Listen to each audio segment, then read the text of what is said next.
Ce que vous allez entendre n'est pas une théorie du complot, mais une vérité sociologique occultée, si dangereuse que son auteur originel a vu sa titularisation révoquée et son œuvre entière enterrée dans les archives anonymes d'une université aujourd'hui disparue.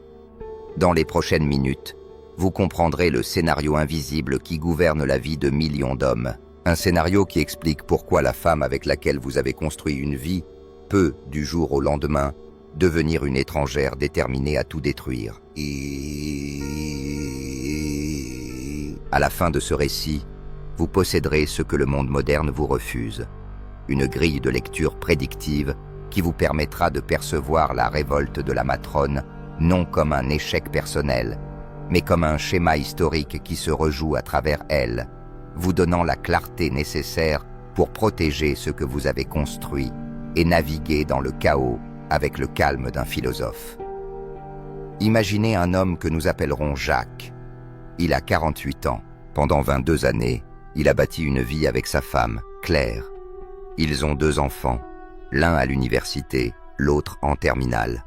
Leur maison, autrefois pleine du tumulte des entraînements de football, des répétitions de théâtre scolaire et des drames adolescents, devient silencieuse. Pour Jacques, ce silence représente la récompense de 2 décennies de sacrifices, des promotions refusées pour rester proche de sa famille, des compromis silencieux pour préserver la stabilité du foyer. Il regarde Claire et voit la partenaire avec laquelle il va entamer un nouveau chapitre plus paisible. Il ressent de la joie, de l'accomplissement, la conviction que les kilomètres les plus difficiles sont derrière eux. Mais Claire change, d'une manière qu'il ne comprend pas. Les blagues complices n'ont plus le même effet. Son regard, lorsqu'il se pose sur lui, n'exprime plus la tendresse, mais l'évaluation, et il n'est pas à la hauteur. Elle passe plus de temps sur son téléphone, rejoint des cours de fitness avec de nouveaux amis qu'il ne connaît pas. Elle parle une nouvelle langue, celle de la réalisation de soi et des besoins non satisfaits. Puis, un mardi ordinaire, elle s'assied en face de lui, à la même table où ils ont partagé des milliers de repas, et dit les mots qui font exploser sa réalité. « Je t'aime, mais je ne suis plus amoureuse de toi. J'ai besoin de me retrouver. » L'univers de Jacques s'effondre. Ce n'est pas une trahison dramatique, pas encore une infidélité, bien que cela puisse venir. C'est quelque chose de plus froid, de plus systématique. La trahison d'un projet commun, la dissolution unilatérale d'un traité qu'il ignorait pouvoir être renégocié. Son histoire n'est pas unique, c'est une épidémie, et elle porte un nom, la révolte de la matrone. Ce phénomène n'est pas une invention contemporaine de la culture thérapeutique, c'est une nécessité biologique et sociologique, documentée, puis supprimée, depuis des décennies. Notre histoire ne commence pas dans un tribunal de divorce, mais dans les couloirs poussiéreux de l'université de Chicago, à la fin des années 1950. Un sociologue brillant mais tourmenté, le Dr Alan P. Beckman, reçoit une bourse pour étudier la stabilité familiale après-guerre. Ce qu'il découvre est si dérangeant que cela lui coûte sa carrière. En analysant des décennies de données démographiques, Beckman identifie une augmentation nette et ciblée des divorces initiés par des femmes âgées de 38 à 45 ans, précisément après que le plus jeune enfant ait atteint un certain niveau d'autonomie, autour de 16 ou 17 ans. Il nomme ce phénomène le « syndrome du nid terminal ». Mais ses notes personnelles révèlent un terme plus dramatique, la mutinerie de la matrone. La théorie de Beckman soutient que l'investissement féminin dans le rôle maternel est si total qu'à son terme, il laisse un vide psychique. Dans ce vide, l'évaluation qu'une femme fait de son mari change radicalement. Le pourvoyeur, le père stable, l'époux fiable, ces qualités, cruciales pendant les années d'éducation des enfants, deviennent des fardeaux. Elles incarnent l'ennui, l'absence de passion et le rappel d'un soi sacrifié. L'article de Beckman est validé par des pairs et accepté pour publication dans l'American Sociological Review. Puis, il disparaît. La bourse est révoquée. Le numéro du journal est mystérieusement retiré pour problème méthodologique. Beckman est discrètement licencié en 1961. Ses recherches ne refont surface que des décennies plus tard, lorsqu'un autre chercheur, en pleine procédure de divorce, fouille les archives à la recherche de réponses et découvre des cartons scellés de Beckman, étiquetés pour destruction.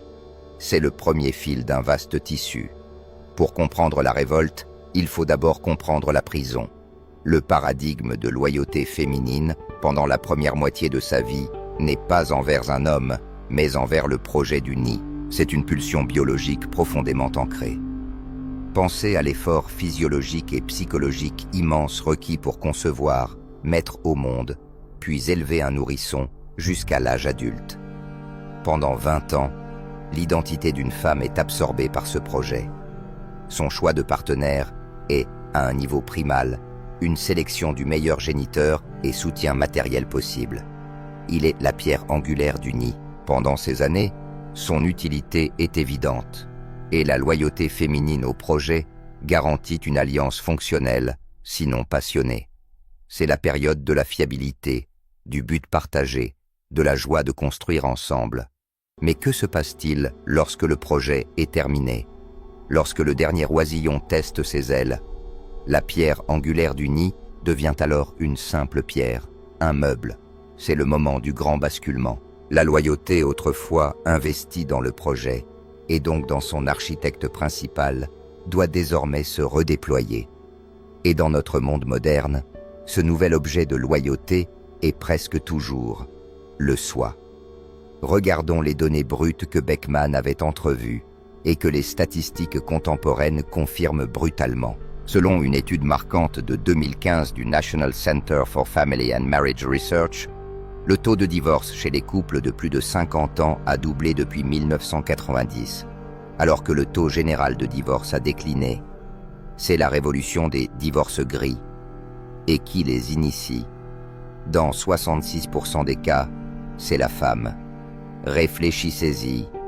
Dans une tranche d'âge où l'on attendrait une stabilité maximale, ce sont les femmes qui mettent fin au mariage à un rythme sans précédent. Mais l'histoire devient encore plus précise.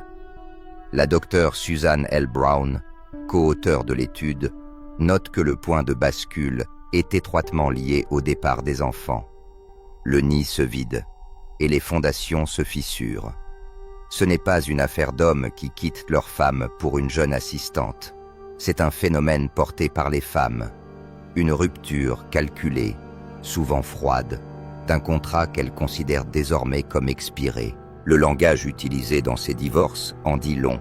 Ce n'est pas « il était abusif » ou « il a été infidèle », mais plutôt « nous nous sommes éloignés ». Il ne répondait plus à mes besoins émotionnels. Je dois chercher mon bonheur. C'est le langage du grand recadrage, où la stabilité d'hier est requalifiée aujourd'hui comme une négligence émotionnelle.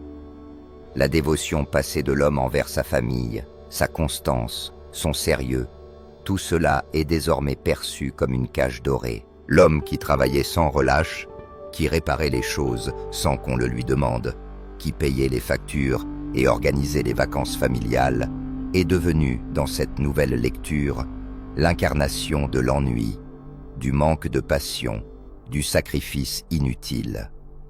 L'histoire matrimoniale est alors réécrite, non pas comme un édifice bâti ensemble, mais comme une série de renoncements unilatéraux, toujours à son détriment à elle. Et dans cette nouvelle narration, il n'est plus le partenaire indispensable, mais l'obstacle à sa libération.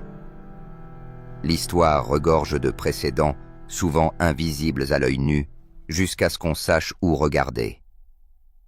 Prenons la Rome républicaine. Nous nous souvenons des légions, des tribuns, des empereurs. Mais la décadence sociale se manifestait aussi dans les foyers.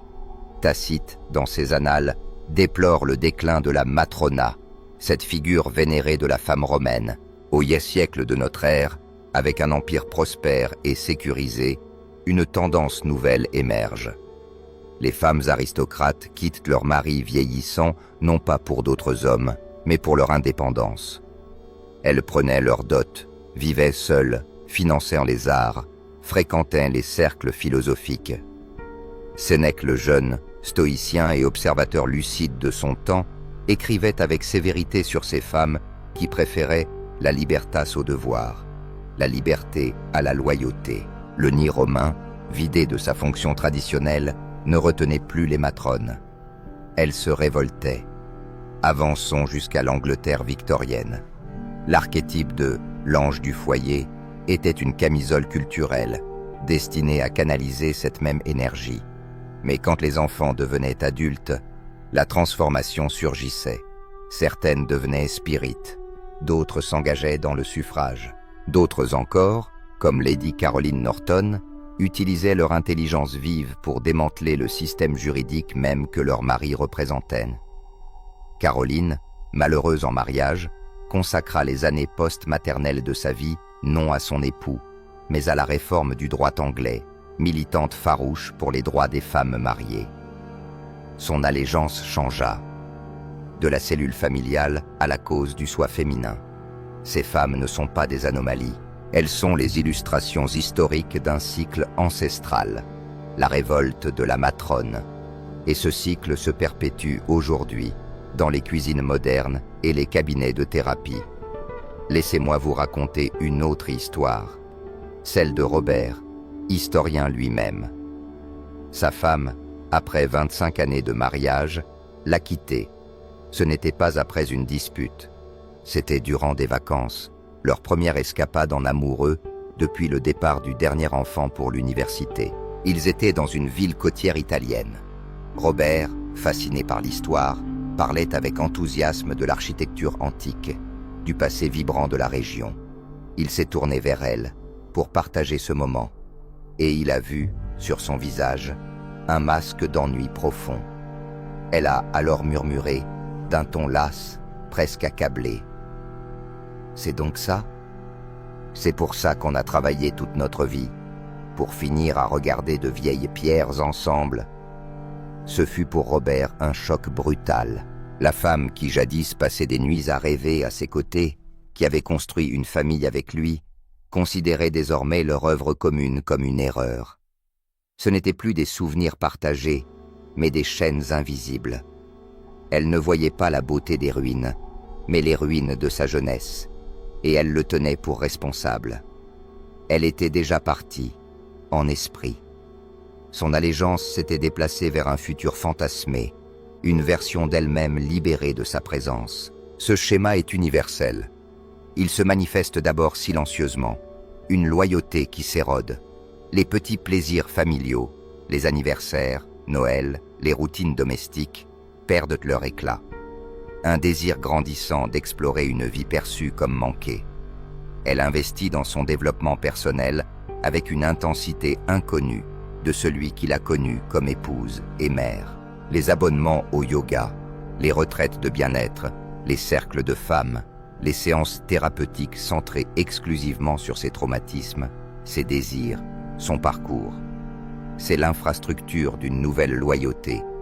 L'homme, en observant cela, se sent d'abord fier ou soulagé. Elle se retrouve enfin, pense-t-il. Il croit que c'est sain. Il ignore qu'il applaudit le processus qui le rend obsolète. Il finance, sans le savoir, sa propre substitution, par une abstraction. Son soi autonome. C'est là le piège le plus cruel de la révolte. Elle utilise le langage de l'émancipation et du soin de soi comme une justification morale à ce qui n'est, au fond, qu'un réalignement brutal des ressources et des loyautés. La fiabilité de l'homme, sa constance, deviennent l'ancre qui empêche le navire de prendre le large.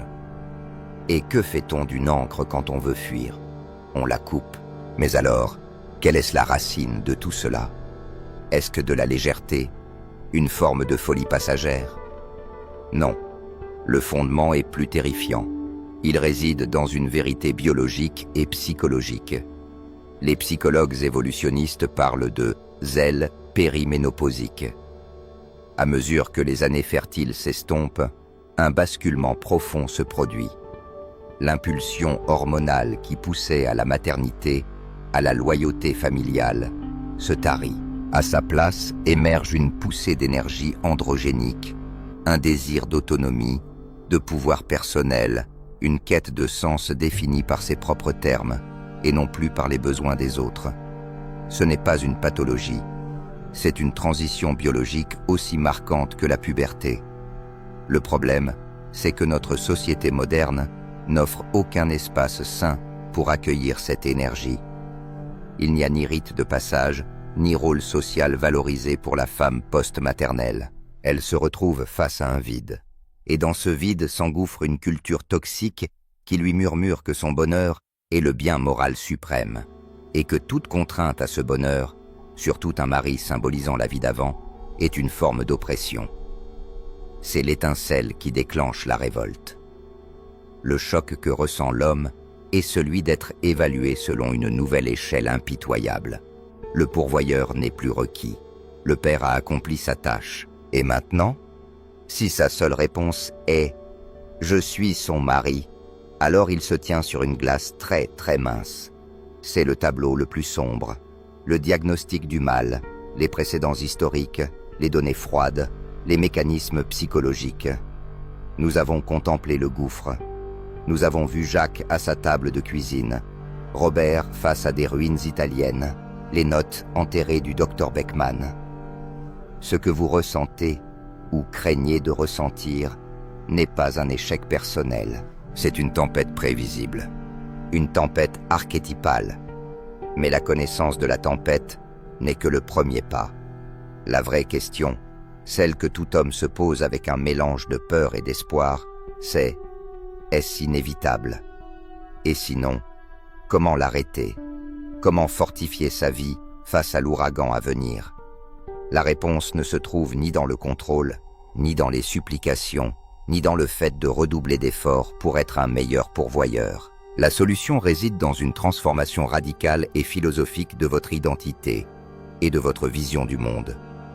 Ce chemin est difficile, exigeant. Il demande d'embrasser une vérité encore plus troublante que la révolte elle-même. Vous ne pouvez jamais dépendre d'une autre personne pour donner un sens à votre vie.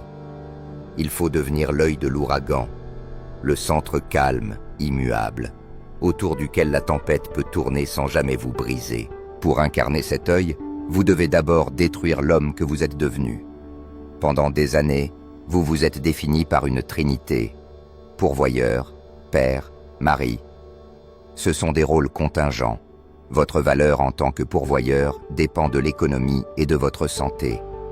En tant que père, elle dépend de la présence et des besoins de vos enfants. En tant que mari, elle dépend de l'approbation continue de votre femme.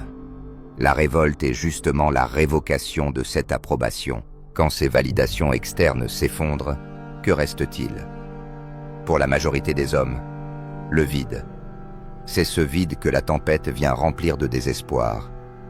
D'où le premier pilier non négociable de l'invulnérabilité masculine. La construction d'une identité intérieure inébranlable. Une identité fondée non sur ce que vous faites pour les autres, mais sur ce que vous êtes. Définie par un code personnel, une mission et une évaluation interne. Pensez aux légionnaires romains, non pas au combat, mais dans le silence du camp. Son identité ne dépendait pas de la 13e Légion. Elle reposait sur sa disciplina, l'entretien de son équipement, la netteté de sa lame, la force de son corps, sa loyauté envers ses frères d'armes. Même si l'armée tombait, sa discipline subsistait. C'est cela que vous devez forger. Votre mission ne peut être « rendre ma femme heureuse » ou « être un bon père ». Ce sont des résultats, pas des missions. Votre mission doit être un feu sacré qui brûle en vous, même si vous étiez seul sur une île déserte. Bâtir une entreprise, maîtriser un art, écrire une œuvre philosophique, atteindre un sommet physique, créer quelque chose de beau. Ce n'est pas de l'égoïsme. C'est la fondation d'une vraie force. Un homme avec une mission ne peut pas être rendu obsolète par un nid vide. Il est un roc dont le sens de la vie précède la famille et lui survivra. Lorsque la révolte commencera à murmurer en elle, elle ne trouvera pas un vide à remplir par son drame. Elle rencontrera un mur de granit, un homme déjà complet. Je vais vous raconter 2 histoires. La première est celle de David, comptable prospère. Quand sa femme Linda a commencé à changer, nouveaux amis, langage thérapeutique, Froideur croissante, il a voulu la reconquérir. Dîners romantiques, cadeaux, longues discussions. Il est devenu anxieux, collant, émotionnellement instable. Il voulait sauver le couple, mais est devenu le problème. Linda a dit à ses amis, « Il est pathétique, il n'a pas de vie à lui. » Divorce dans l'année. David vit désormais seul, ruiné, brisé. La deuxième histoire est celle de Marc, ingénieur. Quand sa femme Sarah a commencé à s'éloigner, il n'a pas cherché à la retenir. Il s'est recentré sur sa mission. Il rêvait de construire un bateau en bois, chaque soir, 2 heures dans son garage. Il a repris la course à pied, visé un marathon, non pas pour lui faire envie, mais parce que cela faisait partie de qui il était. Sarah a tenté de provoquer des disputes. Il est su rester calme. Il n'était plus un acteur de son drame, mais un observateur. Elle a commencé à venir au garage, à lui poser des questions sur le bateau. L'homme qu'elle croyait prévisible, ennuyeux, se révélait mystérieux, profond, captivant. La révolte ne s'est pas seulement arrêtée, elle a reculé. Marc était devenu l'œil du cyclone. Le deuxième pilier de l'invulnérabilité est la valeur objective. Contrairement à ce que la culture populaire affirme, l'amour n'est pas inconditionnel. Toutes les relations humaines sont basées sur une évaluation silencieuse et constante de la valeur. Pendant les années de maternité, votre valeur était claire. Sécurité, ressources, fiabilité. La révolte commence lorsque cette valeur perçue tombe à zéro. Votre femme vous juge désormais selon un barème inconscient différent. Inspiration, passion, désirabilité. Êtes-vous un homme que d'autres femmes pourraient désirer? Êtes-vous respecté dans votre cercle? Ou êtes-vous devenu un meuble confortable? Ce n'est pas une question de tromperie, c'est une mécanique biologique brute. Un homme qui se laisse aller physiquement, qui n'a pas de vie sociale indépendante, pas d'aventure, pas de cap, a une valeur objective de 0. Il est un actif déprécié. Pour devenir invulnérable, vous devez cultiver une valeur que personne ne peut nier. Cela commence par le corps. Le vôtre est le temple de votre volonté. Un corps mou révèle une volonté molle. Pas besoin d'être culturiste, mais fort, sec, énergique, oui. Pour vous, par respect. Chaque séance d'entraînement dit sans un mot « Je me respecte trop pour me laisser aller ». Ensuite vient la valeur sociale. Avez-vous une fraternité d'hommes? Des défis partagés? Un homme isolé et vulnérable. Un homme intégré à une hiérarchie masculine est inébranlable. Enfin, la valeur dans le monde. Continuez-vous d'apprendre, de construire, d'avoir un impact? C'est la quête de l'arrêté, l'excellence grecque. Lorsqu'une femme voit un homme fort, connecté, respecté, elle ne voit pas un ex-pourvoyeur. Elle voit un prix. Le calcul change. Le quitter n'est plus une libération. C'est une erreur colossale. L'histoire le confirme. Henri VIII, roi d'Angleterre, a répudié Catherine d'Aragon parce qu'elle ne pouvait plus lui donner un héritier mâle. Sa valeur perçue était réduite à néant. Il n'a pas cherché à ranimer la flamme. Il l'a remplacée. À l'opposé, Marc Aurèle, empereur romain, faisait face à des rumeurs constantes d'infidélité de son épouse Faustine. Il ne s'est pas effondré. Il a mené ses légions sur le Danube, et dans sa tente, il a écrit Les Pensées pour moi-même, chef-d'œuvre stoïcien. Il s'est recentré sur sa vertu, sa mission, son devoir. Il n'a pas cherché à contrôler Faustine. Il a maîtrisé son propre esprit, et elle ne l'a jamais quitté. Voici enfin le troisième pilier, le contrôle transcendant du cadre. Le cadre, c'est le contexte silencieux d'une relation. Pendant des années, ce cadre était le projet familial. La révolte cherche à le briser pour imposer un nouveau. Sa quête de soi. La plupart des hommes se battent contre ce nouveau cadre, ceux qui semblent autoritaires, ou s'y soumettent, devenant un personnage secondaire dans un récit qui n'est plus le leur. L'homme maître du cadre ne fait ni l'un ni l'autre. Il reconnaît sa réalité sans l'adopter. Elle dit « J'ai besoin d'espace ». Il répond « Je vois que tu explores de nouvelles choses ». Sans émotion, sans drame, comme un anthropologue observant un rite tribal. Il reste le référentiel stable pendant que son monde tangue. Son cadre à lui n'est pas « J'ai besoin que tu restes ». Testa. Voici la vie que je construis. Elle est forte, noble, enracinée dans des valeurs non négociables. Tu peux en faire partie, mais elle continuera sans toi si nécessaire. Lorsqu'elle menace de partir, il ne supplie pas. Il dit « Je regretterai cette décision, mais je reste fidèle à ma voix. » Elle n'a plus affaire à un geôlier, mais à un roi, et soudain, partir devient impensable. Le point culminant de cette transformation est le paradoxe ultime. La seule façon de potentiellement sauver votre mariage est d'atteindre un état d'esprit où vous êtes prêt à le perdre.